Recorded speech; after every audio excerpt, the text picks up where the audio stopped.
Exercise 3.2 का 14वां प्रश्न।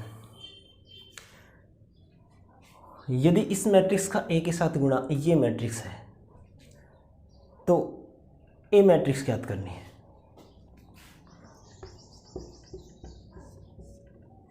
यहाँ ए मैट्रिक्स ज्ञात करने के लिए आपको ए मैट्रिक्स माननी पड़ेगी, और माननी कितने क्रम की है वो ध्यान दीजिए। यहाँ ए का जो क्रम होगा वो आप गौर कीजिए, किन्हीं दो मैट्रिक्सों का गुणा परिभाषित होता है यदि पहली मैट्रिक्स के स्तंभों की संख्या दूसरी मैट्रिक्स के पंक्तियों की संख्या के बराबर हो। यानी इस मैट्रिक्स का गुणा इस मैट्रिक्स के साथ तभी परिभाषित हो सकता है जब इस मैट्रिक्स के स्तंभों की संख्या इस मैट्रिक्स की पंक्तियों की संख्या के बराबर हो। अपने पास ये जो मैट्रिक्स है इसमें 3 पंक्तियां 2 स्तंभ हैं, अतः ये 3 गुणा 2 क्रम की मैट्रिक्स है। यानी इसमें स्तंभ 2 हैं तो ए में पंक्तियां 2 होंगी। अब बात रही ए के स्तंभों की संख्या, तो आप गौर कीजिए, यदि अपने किन्हीं भी दो मैट्रिक्सों का गुणा करते हैं तो जो मैट्रिक्स प्राप्त होती है उसका जो क्रम है वो पहली मैट्रिक्स की पंक्तियां हैं उतने ही उस मैट्रिक्स में पंक्तियां होंगी, तथा दूसरी मैट्रिक्स में जितने स्तंभ हैं उतने उस मैट्रिक्स में स्तंभ होंगे। अपने पास जो मैट्रिक्स है इन दोनों मैट्रिक्स का गुणा, ये जो मैट्रिक्स है ये 3 गुणा 3 क्रम की मैट्रिक्स है, क्योंकि इसमें 3 पंक्तियां और 3 स्तंभ हैं। तो आप गौर कीजिए, इसमें 3 पंक्तियां थी तो इसमें 3 पंक्तियां होंगी, और ए में जितने स्तंभ हैं उतने इसमें स्तंभ होंगे। इसमें 3 स्तंभ है तो ए के स्तंभों की संख्या 3 होगी। यानी अपने ए को जो मैट्रिक्स माननी है वो 2 गुणा 3 क्रम की मैट्रिक्स माननी है। इसके अवयव कुछ भी मान लीजिए, मैंने माना इसके अवयव 2 गुणा 3 क्रम की है तो पंक्तियों की संख्या 2 और स्तंभों की संख्या 3 रखनी है। मैंने मान लिया इसके अवयव a b c x y z, पंक्तियां 2 स्तंभ 3। अब चूंकि हमने पास 1 2 -3 0 -1 4 गुणा ए बराबर है 1 -2 13 -4 -10 20 3 6 -9 की। इसलिए 1 2 -3 0 -1 4 इसका जो गुणा है ए के साथ, यानी a b c x y z, ये बराबर होगा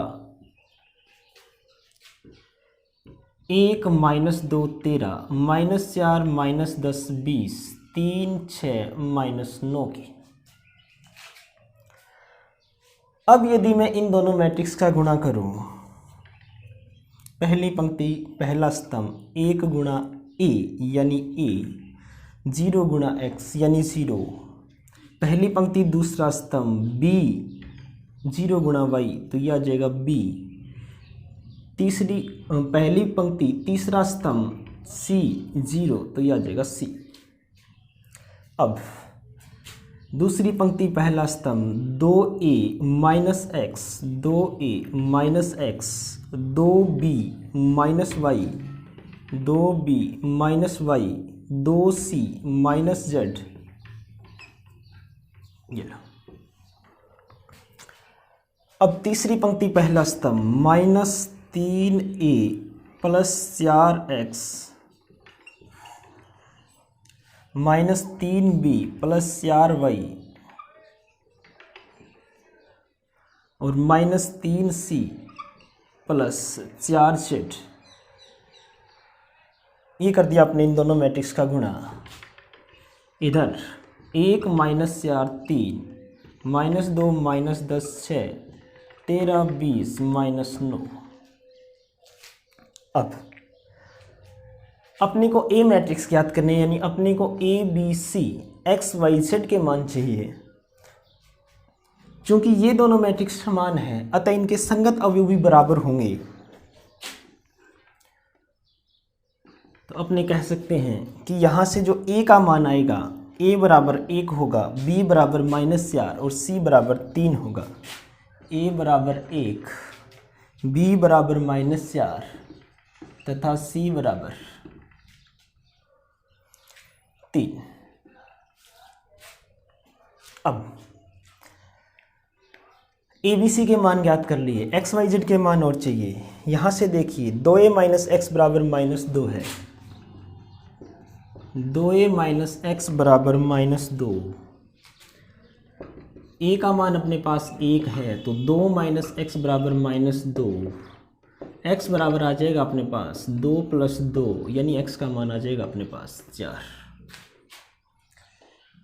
उसके बाद 2b minus y, 2b minus Y बराबर है -10 के, 2b माइनस वाई बराबर -10 के, तो 2 गुणा b का मान अपने निकाला -4, b -4 माइनस वाई बराबर -10, ये हो गया -8 माइनस वाई बराबर -10, तो y का मान आ जाएगा अपने पास 2। अब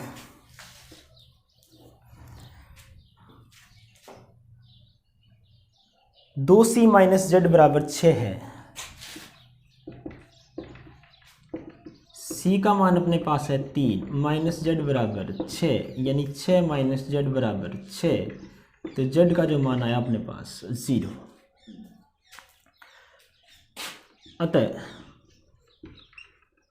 ए मैट्रिक्स अपने को प्राप्त होगी ABC यानी 1 -4 3, 1 -4 3, फिर है XYZ, X4 Y2 Z0, ये अपने को ए मैट्रिक्स प्राप्त होगी।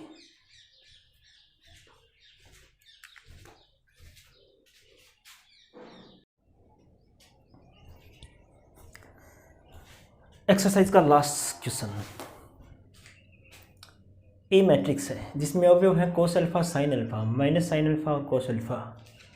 तो सिद्ध करना है कि a की घात n बराबर होगा cos n alpha sine n alpha minus sine n alpha और कोस n अल्फा।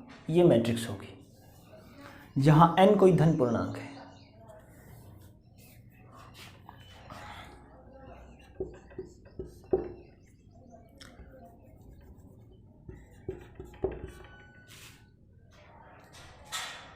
तो किसी भी कथन को प्राकृत संख्या के लिए सिद्ध करने के लिए अपने गणितीय आगमन सिद्धांत का प्रयोग करते हैं। n धन पूर्णांक का मतलब प्राकृत संख्याएं हैं। तो गणितीय आगमन सिद्धांत क्या कहता है? गणितीय आगमन सिद्धांत ये कहता है कि यदि कोई कथन n बराबर 1 के लिए सत्य है तथा कथन n बराबर k के लिए सत्य होने पर n बराबर k + 1 के लिए भी सत्य हो जाए तो वह कथन प्रत्येक प्राकृत संख्या के लिए सत्य होता है। तो सबसे पहले अपने को कथन को n बराबर 1 के लिए सत्य सिद्ध करना होगा। तो अपने पास है a की पावर n बराबर cos n alpha sine n alpha minus sine n alpha cos n alpha. यदि मैं इसमें n बराबर 1 रखूं, n बराबर 1 के लिए यानी a अपने पास आएगा कोस 1 अल्फा यानी कोस alpha sine alpha minus sine alpha और कोस अल्फा। आप स्पष्ट रूप से देख रहे हो कि a अपने पास cos alpha sine alpha minus sine alpha और कोस अल्फा था, यानी दिया गया कथन n बराबर 1 के लिए सत्य है। दिया गया कथन n बराबर 1 के लिए सत्य है। अब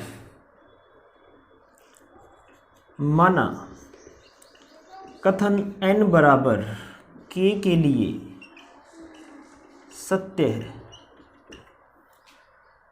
और n बराबर k के लिए सत्य है, इसका मतलब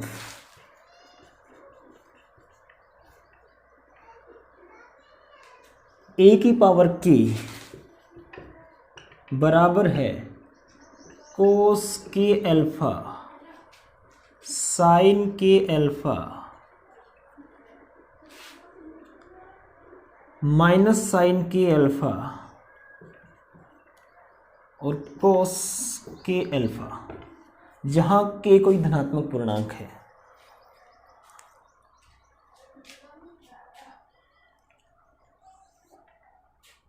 अब अपने को सिद्ध करना है कि कथन n बराबर k+1 के लिए भी सत्य है।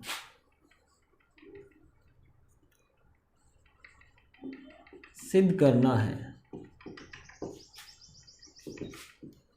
कथन n बराबर k+1 के लिए सत्य है। यानी अपने को सिद्ध करना है कि a की पावर k+1 बराबर होगा cos k+1 alpha sine k+1 alpha minus sine k+1 alpha और कोस k+1 अल्फा। अपने इसकी सहायता से इसको सिद्ध करना है। इसकी LHS a की पावर k+1, इसको मैं लिख सकता हूँ a की पावर k गुणा a की पावर k का मतलब अपने पास था कोस k अल्फा साइन के अल्फा माइनस साइन के अल्फा कोस के अल्फा गुणा ए अपने पास है कोस alpha sine alpha minus sine alpha cos alpha. यदि इन दोनों का गुणा करें, यह आएगा अपने पास कोस के अल्फा गुणा कोस अल्फा, कोस के अल्फा गुणा कोस अल्फा साइन के अल्फा गुणा माइनस साइन अल्फा, तो ये लो माइनस साइन अल्फा। फिर पहली पंक्ति दूसरा स्तंभ कोस के अल्फा साइन अल्फा, कोस के अल्फा साइन अल्फा साइन के अल्फा कोस अल्फा साइन के अल्फा कोस अल्फा। अब दूसरी पंक्ति पहला स्तंभ माइनस साइन के अल्फा कोस अल्फा और माइनस कोस के अल्फा साइन अल्फा। अब दूसरी पंक्ति दूसरा स्तंभ माइनस साइन के अल्फा साइन अल्फा कोस के अल्फा कोस अल्फा।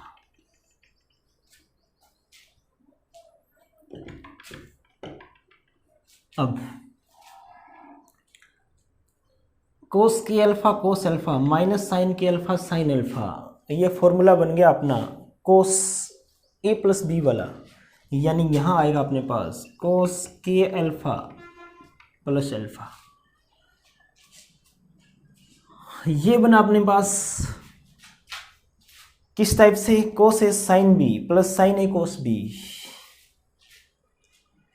तो क्या बन गया साइन ए प्लस बी, यानी साइन के अल्फा प्लस अल्फा। यहाँ जो बना अपने पास माइनस यदि मैं कॉमन लूँ तो ये बन जाएगा साइन के अल्फा प्लस अल्फा और ये आपको दिखाई दे रहा है कोस के अल्फा प्लस अल्फा। यदि अपने अल्फा को कॉमन लिया जाए तो ये बनेगा k+1 alpha sine k+1 alpha minus sine k+1 alpha और ये कोस k+1 अल्फा। अपनी RHS थी cos k+1 alpha sine k+1 alpha minus sine k+1 alpha और कोस k+1 अल्फा। यानी ये बराबर है किसके, RHS के। ये बराबर है RHS। यानी अपना कथन n बराबर k+1 के लिए सत्य है। तो क्या लिखेंगे, चूँकि कथन n बराबर k+1 के लिए सत्य है, इसलिए कथन प्रत्येक धन पूर्णांक के लिए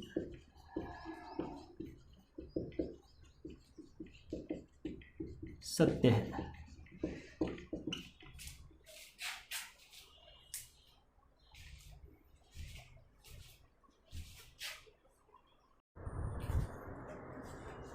अब है विविध प्रश्नमाला।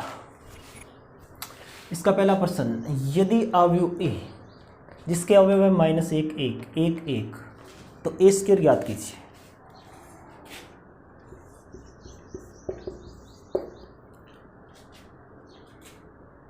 अपने पास ए है -1 1 1 1, ए स्क्वायर ज्ञात करना है, यानी ए गुणा ए, तो -1 1 1 1 गुणा इसी के साथ,